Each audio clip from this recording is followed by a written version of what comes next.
জনতার আলহাজ মুস্তাফিজুর রহমান মুস্তাফিজ ভাই, আলহাজ মুস্তাফিজুর রহমান মুস্তাফিজ ভাই।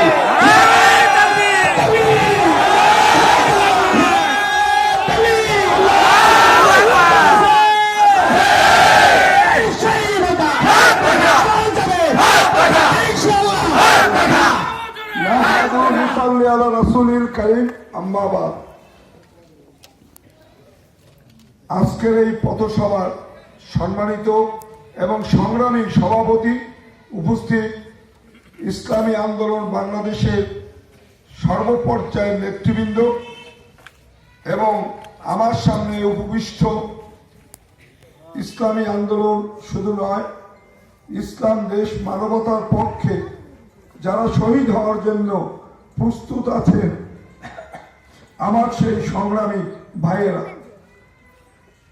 আসলে বক্তব্য রাখার মতো তেমন কোনো কথা আর বাকি নেই। কারণ আমি এখানে আসার পর আমাদের বালিয়াতলী ইউনিয়নের সভাপতি, মিঠাগঞ্জ ইউনিয়নের সভাপতি, লালু ইউনিয়নের সভাপতি সহ আমাদের অন্যান্য নেতৃবৃন্দের যে বক্তব্য আমি শুনেছি, আমাদের সব কথা এখানে শেষ হয়ে গেছে। তারপরও যেহেতু কথা বলতে হবে, আমি আপনাদের উদ্দেশ্যে শুধু একটা কথাই বলবো, আপনারা কেউ হতাশ হবেন না আর উত্তেজিত হবেন না। কারণ আমাদের প্রতিপক্ষ যারা, বিশেষ করে যাকে আমরা হিসাবে ধরি, তারা কিন্তু তাদের পরাজয় মেনে নিয়েছে। এখন বিভিন্ন ভাবে তারা কৌশল করে, তারপর কি একটা ক্ষীণ আশা নিয়ে বিজয়ের চেষ্টা করতেছে। এক এক সময় এক একটা ফতুয়া, এক একটা জিনিস তারা কি করে আবিষ্কার করে। যেমন আপনারা দেখেছেন, যে কথাটা আমরা কেউ বলি না, আমাদের দলের মধ্যে থেকে বিপদগামী একজন নেতাকে তারা টাকা পয়সা দিয়ে মাঠে নামাইছিল, প্রমাণ করতে চাইছিল যে ইসলামী আন্দোলনের মধ্যে বিভেদ আছে, অনৈক্য আছে, দলের ভোট ভাগ হবে। এবং সেইটা হওয়ার পর তারা তাদের লোকজন দিয়া, টাকা দিয়া, পয়সা দিয়া তারা কি করছে, একটা মিছিল করাইছিল, একটা সাংবাদিক সম্মেলন করাইছিল। এবং তারা এটা নিয়ে তাদের লোকজন কতটা উৎফুল্ল ছিল আপনারা দেখেন নাই। এবং তারপর কয়েকদিন পর দেখলাম কি, তাদের সেই কৌশলও ব্যর্থ হয়ে গেছে।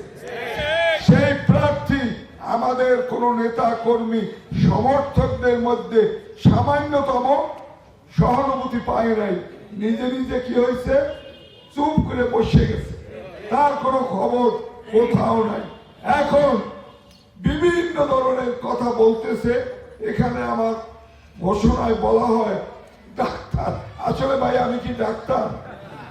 তবু এই আমার বিপক্ষ যে বন্ধু, আমার ছোট ভাই নাকি বক্তৃতায় বলছে, আমার আবার দোষ কি, আমি মোবাইল অতটা ভালো বুঝিও না, ওই কোন রকম কল রিসিভ করতে জানি, আর কি করতে জানি, কল করতে জানি, এই যে মেসেজ দেওয়া এইটাও আমি পারি না। যারা আমার পাশে থাকে, এই যে নোমান আজকে ঘোষণা দিতেছে, বিভিন্ন সময় আমাদের সবাই আমাদের সফর সঙ্গী থাকে, কারণ সেই ভিডিও গুলা করে, সে দেখ তার দিছি মোবাইল, এখনো মোবাইল আমার পকেটে নাই, ওই বাটন মোবাইলটা ভালো বুঝি, বাকিটা তো রাখি। আসলে আমি এগুলো শুনি না, তবে আমি শুনছি সে বিভিন্ন কথা বলে। অর্থাৎ তার এই আমাদের নিয়ে আলোচনা করার উদ্দেশ্য কি বুঝলেন আপনার? আমরা আলোচনা আসছি, আমাদেরকে ভয় পেয়ে গেছে, যার জন্য প্রার্থী তো এখানে 4 জন, কারণ নিয়ে আলোচনা নাই, আলোচনা শুধু আমাকে নিয়ে। তবে আমি বলা উচিত আর বলিও না, তবে না বললেও হয় না, কারণ সে নিজেকে যত শক্তিশালী আর যত সন্ত্রাসী আর যত বড় ডাকাত মনে করুক, আমরা কিন্তু তাকে হিসাবে ধরি। তার অভ্যাস জোয়ালের নৌকায় বাদাম দেওয়া, উজান সে কোনোদিন দেখে নাই, আর উজানের নৌকাও পায় নাই। কারণ আপনারা দেখেন নাই, এই যে বিভিন্ন ইউনিয়ন পরিষদ নির্বাচন গুলা, সেইখানে তাদের কোনো ভূমিকা ছিল দলের প্রার্থীদের জন্য? সেখানে তার কোনো ভূমিকা ছিল না। তার ভূমিকা ছিল কি, 2007 সাল খুব সম্ভবত বিএনপি যখন ক্ষমতায়, সে ক্ষমতাটা দেখাইছে কি ক্ষমতা, বেলা 10টার ভিতর কলাপাড়া পৌরসভার নির্বাচন সে শেষ করে দিচ্ছে। ফলাফল 10টায় ডিক্লেয়ার হয়ে গেছে। সব কেন্দ্র দখল করে ভোট ডাকাতি করছে। সে ভাবছে, তার নেতা কর্মীরাও ভাবছে আমাদের নেতা তো এই ব্যাপারে পারদর্শী, আমাদের ভোট টোট চাওয়া লাগবে না। আগে কি করত, শুধু হুঙ্কার দিত, ঘর দিয়ে নামবি না, ভোট দিতে যাবি না, আর ভোট দিতে গেলে আমাদের দেখাইয়ে দিতে হবে, কি বলতো না, এর উপর সিল দিতে হইবে। এখন সেই কথা কি বলে?